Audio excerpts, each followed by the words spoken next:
Hello friends, तो कैसे हैं आप लोग। आई होप आप लोग अच्छे होंगे और स्वस्थ होंगे। अनकैनी स्टोरीज डार्क में आप सबका स्वागत है। और आप लोगों को अगर मेरी कहानियाँ अच्छी लगती हैं तो प्लीज़ चैनल को सब्सक्राइब करना और लाइक कमेंट करना तो बिल्कुल मत भूलिएगा। थोड़ा सा समय निकालिए और कहानी ज़रूर सुनिए, क्योंकि पूरी कहानी सुनेंगे तभी आपको कहानी अच्छी लगेगी। जैसी भी लगती है तो कमेंट कर दीजिएगा। तो आज देर नहीं करेंगे, कहानी की तरफ बढ़ेंगे, क्योंकि कहानी बहुत ही ज़्यादा डरावनी होने वाली है। कहानी है मेरठ की।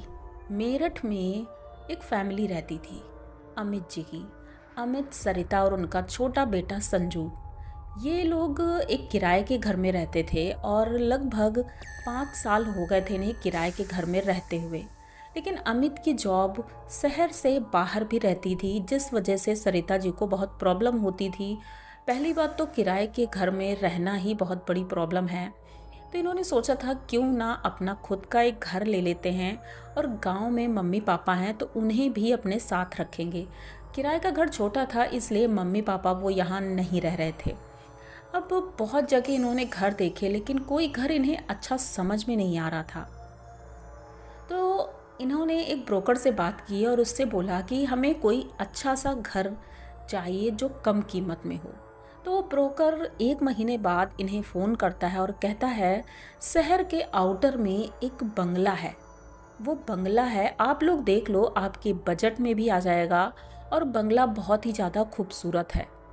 अमित कहते हैं, बंगला लेने की तो हमारी हैसियत नहीं है, क्योंकि वो महंगा होगा। लेकिन सरिता कहती है, एक बार जाकर देखने में क्या जाता है, चलो हम लोग जाकर देख लेते हैं। तो ऐसे ही डिसाइड होता है, ब्रोकर के साथ ये लोग बंगला देखने जाते हैं। जैसे ही वहाँ पहुँचे थे, इन्होंने देखा वहाँ पर घर बहुत कम बने थे, दूर दूर बने थे। तो ब्रोकर ने बताया आउटर एरिया है और यहाँ पर बहुत कम घर बने हैं। अब तो बन भी रहे हैं, पहले तो सालों से खाली ही पड़ा था, लेकिन इसके मालिक इसे बनवा करके कहीं और रहते हैं। तो अमित ने कहा, ऐसा क्यों, मतलब वो यहाँ क्यों नहीं रहते हैं। तो उन्होंने कहा कि जहाँ उनका ऑफिस है वहीं पर उन्होंने फ्लैट लिया है। यहाँ से उनका ऑफिस बहुत दूर पड़ता है, इसलिए वो यहाँ नहीं रहते हैं, और रिटायरमेंट के बाद उन्होंने सोचा था यहाँ शिफ्ट होंगे। तब तक के लिए किराए पर उठा दें या फिर बेच दें, ये सोच करके ये पड़ा था। लेकिन अब फाइनली उन्होंने एक दूसरा घर भी ले लिया है, तो इसलिए अब वो इसे बेचना चाहते हैं। अमित कहते हैं, चलो ठीक है, ये तो अच्छी बात है। और इन्हें मकान बहुत अच्छा लगता है, क्योंकि वो बंगला इतना खूबसूरत था, मतलब बहुत बड़ा था। नीचे के एरिए में ही 10 कमरे थे। ये कोई मामूली बात नहीं थी, और सबसे बड़ी बात, ये इनके बजट में था। अमित जी ये सुन करके खुश हो जाते हैं कि ये हमारे बजट में है। उन्होंने कहा, 2 किस्तों में आप पैसे दे दीजिएगा, कोई प्रॉब्लम नहीं है। अब अमित बहुत खुश हो गए, सरिता भी खुश थी, और संजू को भी वो घर अच्छा लगा। वो इसलिए क्योंकि जो बाहर गार्डन था उस बंगले का, उसमें झूला लगा हुआ था। अब संजू तो जाकर झूला झूलने लगता है, और ये देख करके सरिता भी बहुत खुश होती है और बंगले को फाइनल कर देते हैं। अब उसकी बाकी फॉर्मेलिटीज़ हो जाती हैं। उसके बाद ये लोग सोचते हैं गृह प्रवेश करा लें, मम्मी पापा को फ़ोन करते हैं, तो वो लोग भी आ जाते हैं। उसके बाद पंडित जी को बुलाया जाता है। फिर पंडित जी जब आ रहे थे तो रास्ते में उनका एक्सीडेंट हो जाता है। ये पहला ही दिन, और ऐसा कुछ हो जाना। तो इनकी माँ कहती है कि बेटा ऐसा करते हैं कि गांव से पंडित जी को बुला लेते हैं। लेकिन अमित कहता है कि अरे माँ, उन्हें आने में बहुत टाइम लगेगा, और पता नहीं कब आएंगे वो, पता नहीं फ्री भी हैं कि नहीं। तो हम लोग ऐसा करते हैं, गृह प्रवेश कर लेते हैं, और उसके बाद जब पंडित जी आएंगे तो हम पूजा भी करवा लेंगे। लेकिन उनकी माँ का मन नहीं मान रहा था। उन्होंने कहा, ठीक है, नारियल ले आओ, मैं ही थोड़ी मतलब पूजा कर देती हूँ बाहर, उसके बाद पंडित जी से करवा लेंगे। ऐसा ही होता है। उनकी माँ दरवाजे पर पूजा करती हैं, एक तोरण लगाती हैं, उसके बाद गृह प्रवेश हो जाता है। ये लोग अंदर जाते हैं, सामान शिफ्टिंग करने लगते हैं। अभी तो फ़िलहाल ज़्यादा सामान नहीं था इनका, क्योंकि किराए के घर में रहते थे 2 कमरे में, तो कितना ही सामान होगा। इतना बड़ा घर, पूरा घर घूमने में ही पूरा दिन निकल गया। ये लोग पूरा घर घूमते हैं, पर देखते हैं कि ऊपर 4 कमरे बने थे। उन 4 कमरों में एक कमरे में ताला लगा था, जिसमें कि लाल कपड़े से कुछ बंधा हुआ था। ये चीज़ अमित देखता है। अमित कहता है कि ब्रोकर ने हमें ये नहीं बताया कि इस कमरे में ये बंद क्यों है। हमें तो पूरा घर हमने खरीदा है, तो ये कमरा भी हमारा ही हुआ। जैसे ही वो ये बोलता है तो अंदर से किसी के कुर्राने की आवाज़ आती है। अमित सोचता है हो सकता है बाहर से आ रही हो, उसने अवॉइड किया। वो नीचे आता है और सरिता सबके खाने की तैयारी कर रही थी क्योंकि शाम हो गई थी। सभी लोग खाना वाना खाते हैं और इतना थक चुके थे कि सभी अपने अपने बिस्तर पर जाकर सोने लगते हैं। संजू के लिए अलग कमरा था तो वो अपने कमरे में जाकर के बहुत खुश हुआ और अपने बेड पर लेट जाता है। अब सब सोने लगे थे। रात का लगभग वही 11:30 बज चुका था। गहरी नींद में सब सो गए थे क्योंकि थके हुए थे। अचानक से किसी के चलने की आवाज़ सुनाई देती है, जैसे हॉल से निकल करके कोई किचन की तरफ जा रहा है। अमित की नींद खुलती है। उसे लगता है कि शायद उसके मम्मी होंगी या पापा होंगे, तो वो उठकर देखने की कोशिश करता है कि शायद उन्हें किसी चीज़ की ज़रूरत हो, क्योंकि लाइट ऑफ थी। तो ये उठता है, अपना रूम का दरवाज़ा खोलता है। बाहर निकलते हैं तो देखते हैं वहाँ कोई भी नहीं था। मम्मी पापा के रूम में जाते हैं तो देखते हैं वो लोग तो सो रहे हैं। तो फिर बाहर कौन था? फिर सोचता है कि हो सकता है कि ऐसे ही मुझे लग रहा हो। लेकिन कुछ देर बाद जब ये अभी किचन के पास खड़े पानी पी ही रहे थे फ्रिज से निकाल करके, तभी ऊपर से किसी के दौड़ने की आवाज़ आती, जैसे ऊपर वाले फ्लोर पर कोई दौड़ रहा है, कोई कुछ खींच रहा है, घसीट रहा है, इसकी आवाज़ आती है। पर ऊपर क्या कोई सामान रखा है? वैसे तो पूरा घर खाली ही था। तो ऐसे खींचने की आवाज़, जैसे कोई भारी बेड या फर्नीचर कोई ऐसे कोई चीज़ खींच रहा है, ऐसी आवाज़ आ रही थी। अब ये अपना पानी की बोतल वहीं रख देते हैं और ऊपर की तरफ चल देते हैं। धीरे धीरे सीढ़ियों से ऊपर की तरफ जा रहे थे। अंधेरा था और इन्होंने सीढ़ियों की लाइट जलाई। जैसे ही लाइट जलाई तो इन्होंने ऊपर देखा तो ऐसा लगा जैसे ऊपर से कोई झांक रहा है। अब ये डर गए थे, क्या लगता है कोई चोर आ गया है। लेकिन सीढ़ियों का ऊपर छत का दरवाज़ा तो बंद रखा था, फिर चोर अंदर कैसे आ गया। ये धीरे धीरे ऊपर बढ़ते हैं, देखते हैं तो छत का दरवाज़ा तो बंद था और ये जो 4 कमरे थे, इन कमरों में से 3 कमरे तो नॉर्मल लग रहे थे, खुले थे दरवाजे, लेकिन जो चौथा कमरा था उसके अंदर कुछ हलचल सी हो रही थी। अब ये सोचते हैं कि यहाँ कुछ तो गड़बड़ है, मुझे देखना होगा। पर यही इनकी सबसे बड़ी गलती थी। इन्होंने उस रूम का दरवाज़ा रात को ही खोल दिया, मतलब कि उस ताले को तोड़ दिया। जैसे ही ये ताला तोड़ रहे थे तो नीचे सभी लोग जग गए क्योंकि उसकी आवाज़ इतनी तेज़ थी। ताला खोलते ही, ये जैसे ही दरवाज़ा खोलते हैं तो इतनी तेज़ी से उसके अंदर से एक हवा का झोंका आता है और ये नीचे गिर जाते हैं क्योंकि वो झोंका बहुत ज़्यादा तेज़ था। जैसे हवा के झोंके के साथ कोई निकल कर गया हो, इन्हें धक्का लगा और ये नीचे गिर गए। ये इधर उधर देखते हैं तो कोई भी नहीं था। अंदर झांकते हैं तो रूम एकदम खाली था, पर गंदा था बहुत ज़्यादा। ऐसा लग रहा है वहाँ पर सालों से कोई गया ही नहीं था। दीवालों पर हाथों के निशान थे, जैसे पंजों के, हाथों के और पैरों के निशान थे। ब्लड लगा हुआ था, कुछ दीवार जली हुई भी थी। मतलब बहुत ही ज़्यादा डरावना लग रहा था। अब इन्हें डर लगा तो ये दरवाज़ा बंद करके जैसे ही चलने लगे तो इनकी पत्नी आती हैं, सरिता जी। वो कहती हैं कि आप इतनी रात में यहाँ क्या कर रहे हो? तो ये कहते हैं कि मैं ऐसे ही घूमने आया था, मुझे लगा कि देख लेते हैं, ऊपर कुछ आवाज़ आ रही है। सरिता कहती है अब बहुत रात हो गई है, चलो सो जाओ चल के। अब ये अपने रूम में जाते हैं और लेटे ही थे, इन्हें नींद आ गई और रात का लगभग 2:30 बजे के आसपास इन्हें ऐसा लगा इनके रूम में कोई है। किसी के चलने की आवाज़ क्लियर आ रही थी, पर इनकी हिम्मत नहीं हो रही थी कि आंखें खोलें।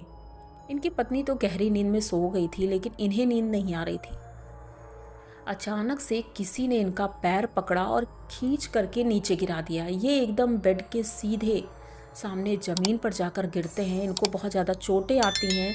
सरिता जी की भी नींद खुल गई थी और वो उठकर बैठती हैं। चीखने चिल्लाने लगते हैं सभी लोग, आखिर क्या हुआ, ये कैसे इधर गिरे। उन्हें खुद समझ नहीं आ रहा था ये ऐसे कैसे गिर गए। अब रात भर तो उनकी मरहम पट्टी में लग गया। मम्मी पापा भी आ गए, सभी लोग परेशान हो गए थे। और जैसे ही सुबह हुई तो पहले तो डॉक्टर के पास ले गए। डॉक्टर के पास जब गए तो उन्होंने बताया कि नॉर्मल फ्रैक्चर है और हाथों में और सर पर थोड़ी चोट लगी है, बाकी सब ठीक है, कोई दिक्कत नहीं है। उन्होंने प्लास्टर लगा दिया हाथ में और ये घर आ गए। लेकिन इसके बाद से पता नहीं अमित जी की एक्टिविटीज़ थोड़ा बदल गई थी। वो अब किसी से अच्छे से बात नहीं कर रहे थे। सरिता दी को भी बात बात पर डांट दिया करते थे। मम्मी पापा से भी बदतमीजी से बात कर रहे थे। वो अपने कमरे में ही बंद रहते थे। सरिता जी इस चीज़ से बहुत परेशान थी, आखिर ये ऐसा क्यों कर रहे हैं। उनकी माँ कहती है ठीक है मैं जाकर बात करती हूँ, बहू तुम मत जाओ। उनकी माँ शाम के वक्त अपने बेटे के रूम का दरवाज़ा नॉक करती हैं, लेकिन कान लगाकर जब वो सुनने की कोशिश करती हैं तो ऐसा लगता है वो किसी से बात कर रहे हैं। ये धीरे से दरवाज़ा खोलती हैं, दरवाज़ा खुला ही हुआ था, ऐसे ही उड़का हुआ था। जब खोलती हैं तो देखती हैं कि वो किसी से बात कर रहा है और ज़मीन में बैठा हुआ है। ऐसा लग रहा है सामने कोई है और ये बात कर रहा है उससे। ये काफ़ी देर तक खड़ी रहती हैं और जब ये दरवाज़ा बंद करने लगती हैं अचानक से अमित अपनी माँ की तरफ देखते हैं। जब माँ की तरफ देखते हैं तो उनकी माँ देखती हैं कि उसकी आंखें एकदम लाल हैं और गुस्से में वो बोलता है कि तू यहाँ क्या कर रही है, तुझे किसने बुलाया है यहाँ से भाग जा, ये घर छोड़ दे, क्योंकि ये घर मेरा है और मुझे यहाँ कोई डिस्टरबेंस नहीं चाहिए। अगर तुम लोग यहाँ से नहीं गए तो तुम्हारा बेटा मारा जाएगा। इनकी माँ जैसे ही ये सुनती हैं ये बहुत ज़्यादा डर जाती हैं, बाहर आती हैं दरवाज़ा बंद करके, अपने पति को पूरी बात बताती है। अब उनके पापा ये चीज़ सुन करके तो परेशान हो गए, क्योंकि उनका भी एक एक्सपीरियंस था गांव में, एक बार उनके साथ ऐसा हो चुका था। अब वो देर नहीं करते हैं, अपने गांव फ़ोन करते हैं, गांव के पंडित जी को बुलाते हैं। गांव के पंडित जी आते हैं। जैसे ही वो अंदर आते हैं तो उन्हें मालूम पड़ जाता है कि घर में इतनी ज़्यादा नेगेटिविटी है। अब वो कहते हैं कि मैं घर के अंदर तो नहीं ठहर सकता हूँ, आप अमित को ले करके हमारे मंदिर में आइए, हम वहीं पर पूजा करेंगे। उनके मम्मी पापा बहुत रिक्वेस्ट करते हैं, लेकिन पंडित जी कहते हैं इस घर के अंदर मैं नहीं आ सकता। अब ये लोग इतना परेशान होते हैं, कहते ठीक है पंडित जी। पंडित जी अपने मंदिर चले जाते हैं। उसके बाद अब ये लोग गाड़ी बुक करते हैं, क्योंकि इनके पास खुद की गाड़ी नहीं थी। पंडित जी तो गांव से आए थे, वो गांव वापस चले गए थे। अब ये लोग गाड़ी में उन्हें बैठालने की कोशिश करते हैं, लेकिन अमित नहीं बैठ रहे थे। वो किसी से बात कर रहे थे, वो इतनी ज़ोर ज़ोर से चिल्ला चिल्ला कर बात कर रहे थे, जिसकी वजह से सभी लोग बहुत ज़्यादा परेशान हो रहे थे। ऐसा लग रहा था उनका दिमागी संतुलन खराब हो गया है। वो नहीं जाना चाह रहे थे, गाड़ी से लटके जा रहे थे, ड्राइवर इतनी हेल्प कर रहे थे, सभी लोग परेशान थे, लेकिन वो नहीं बैठ रहे थे। अचानक से ड्राइवर का हाथ छूट जाता है और वो भागना शुरू करते हैं। भागते हुए घर की दूसरी मंजिल पर जाते हैं और बाउंड्री पर जाकर खड़े हो जाते हैं। वहाँ से चीखते हुए कहते हैं अगर इसे तुम मंदिर ले गए तो मैं तुम्हारे लड़के को यहीं से गिराकर मार दूंगा। ये सुनते ही घर के सभी लोग एकदम चौंक जाते हैं। सरिता तो थर थर काँप रही थी, बहुत ज़्यादा डर गई थी, क्योंकि उसके साथ ये पहला एक्सपीरियंस था। आज तक उसने ऐसा कभी कुछ देखा ही नहीं था। ये लोग हाथ जोड़ लेते हैं और कहते हैं कि हमें माफ़ कर दो, हम मंदिर नहीं जाएंगे, बस मेरे बेटे को छोड़ दो। थोड़ी देर बाद अमित नीचे उतरता है। इनकी माँ अपने घर के मंदिर में ही जाती हैं और वहाँ से गंगा जल उठाती हैं। गंगा जल ले करके ऊपर जा रही थी, तभी देखती हैं छत के एक कोने में अमित सिमटा हुआ डरा सहमा बैठा हुआ है।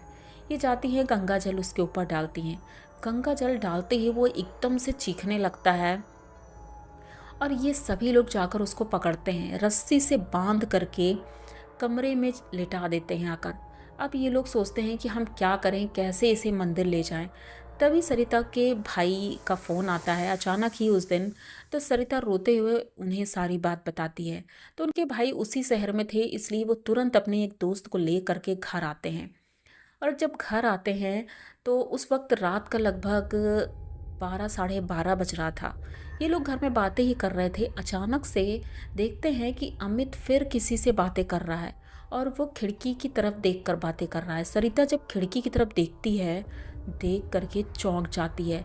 एक लगभग 8 से 9 फीट लंबा आदमी वो खिड़की से झांक रहा है और अमित की तरफ देख रहा है। सरिता एकदम से चीखती है। जब सब लोग देखते हैं उस तरफ तो वहाँ कोई भी नहीं था, लेकिन सरिता ने जो देखा वो बहुत ही ज़्यादा डरावना था, क्योंकि वो आदमी नॉर्मल नहीं लग रहा था। उसके दांत बड़े बड़े थे, आंखें एकदम लाल थीं, पिघला हुआ शरीर, इतना ज़्यादा डरावना लग रहा था कि सरिता बहुत ज़्यादा डर गई थी। उनके भाई कहते हैं कि ठीक है, मैं गाड़ी लेकर आया हूँ, चलो इन्हें लेकर मंदिर चलते हैं। अब सभी लोग उन्हें पकड़ते हैं और किसी तरह गाड़ी में बिठालते हैं। गाड़ी से लोग सीधे मंदिर पहुंचते हैं और पुजारी जी ने सारी तैयारी कर रखी थी, तो वो पूजा शुरू करते हैं। और पूजा खत्म होने के बाद अचानक से अमित चीखते हुए बेहोश हो जाता है।